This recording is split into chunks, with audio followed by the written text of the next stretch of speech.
Buenos días, jóvenes.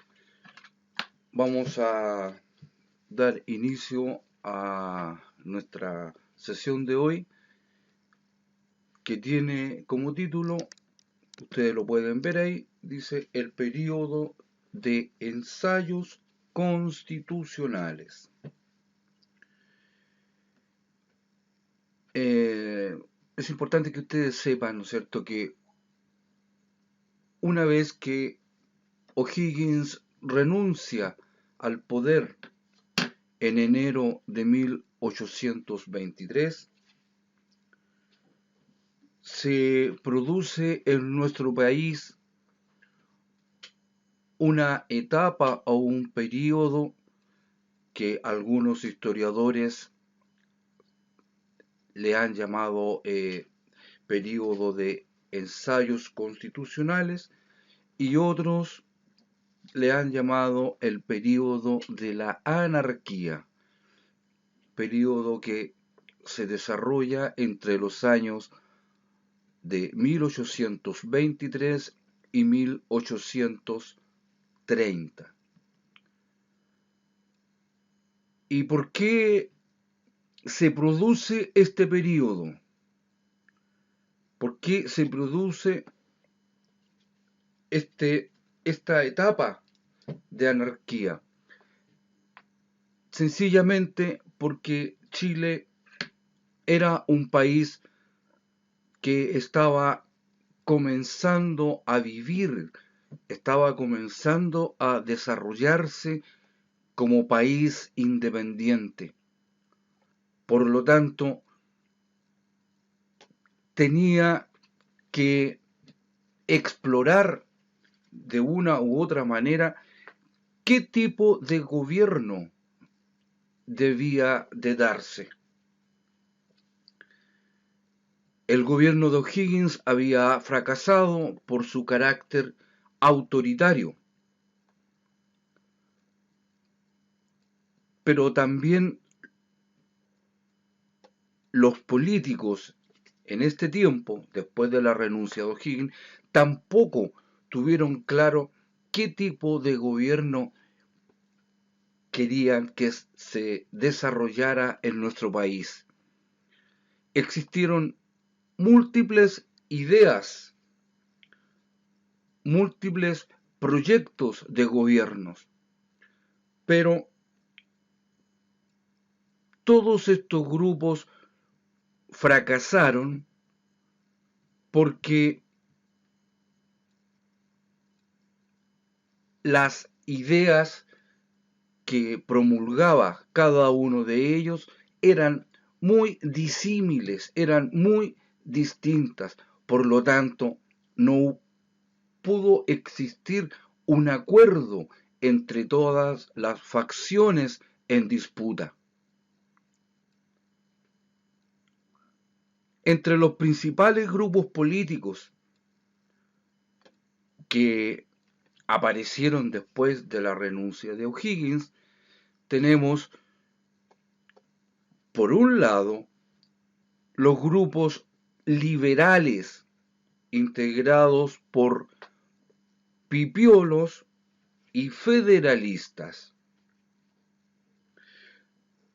Los pipiolos buscaban limitar el poder del presidente de la República y planteaban, ¿no es cierto?, una autonomía entre la Iglesia y el Estado.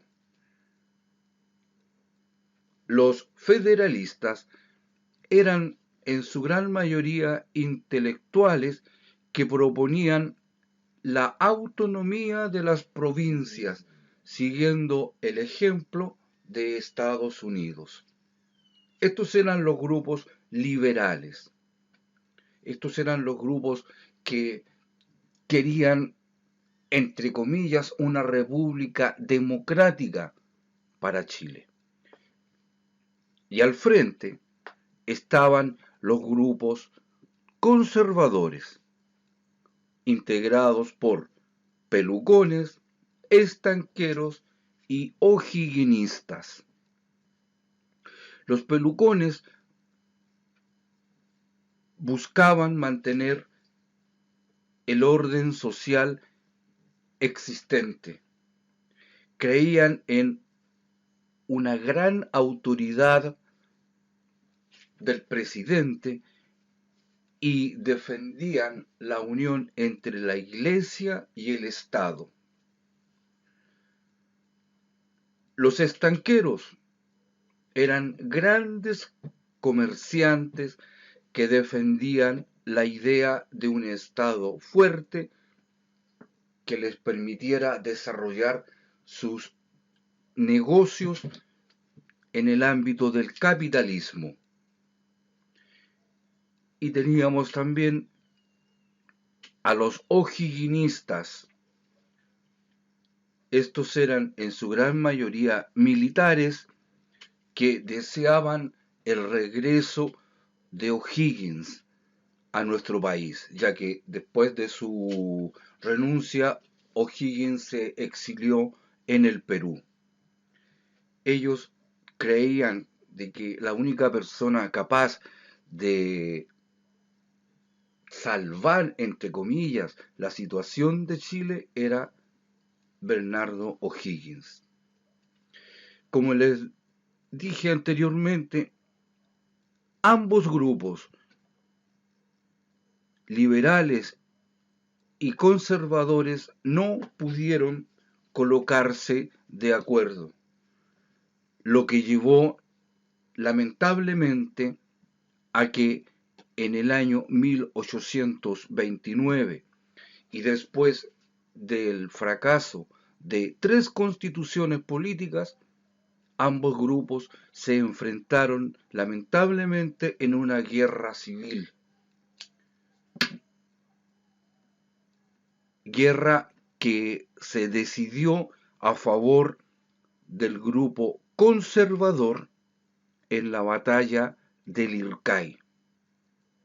De esta manera, jóvenes, en 1830 termina el período de los ensayos constitucionales o el período de la anarquía con el triunfo conservador